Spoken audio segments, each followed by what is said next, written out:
মুসলিম দেশগুলোতে রমজান বা ঈদ উপলক্ষে দীর্ঘ ছুটি পেয়ে থাকেন কর্মীরা, কিন্তু ইউরোপ আমেরিকার মতো খ্রিস্টান প্রধান দেশগুলোতে ঈদের ছুটি বলতে কিছু নেই।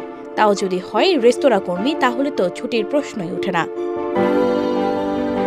ব্যবসা কমে যাওয়ার অজুহাতে ব্রিটেনে বেশিরভাগ রেস্টুরেন্টের মালিক ঈদের দিনেও খোলা রাখে রেস্টুরেন্ট। ফলে বাধ্য হয়ে এদিন কাজ করতে হয় কর্মীদের। রেস্টুরেন্ট শিল্পের সঙ্গে জড়িত বিপুল সংখ্যক বাংলাদেশি ঈদের দিন তাদের পরিবারের সদস্যদের সঙ্গে ঈদের আনন্দ উদযাপনের সুযোগ থেকে বঞ্চিত হন। এ নিয়ে কয়েক বছর ধরে বিভিন্ন সংগঠন ঈদের দিনে কর্মীদের ছুটির দাবিতে নানা কর্মসূচি দিলেও পরিস্থিতির পরিবর্তন হয়নি। তবে কিছু রেস্টুরেন্টের মালিক ঈদের দিন স্বেচ্ছায় বন্ধ রাখছেন বহু বছর ধরে। বিভিন্ন পরিসংখ্যান অনুযায়ী ব্রিটেনে বাংলাদেশি মালিকানাধীন এরকম রেস্টুরেন্ট ও টেকওয়ের সংখ্যা 10,000-এর মতো।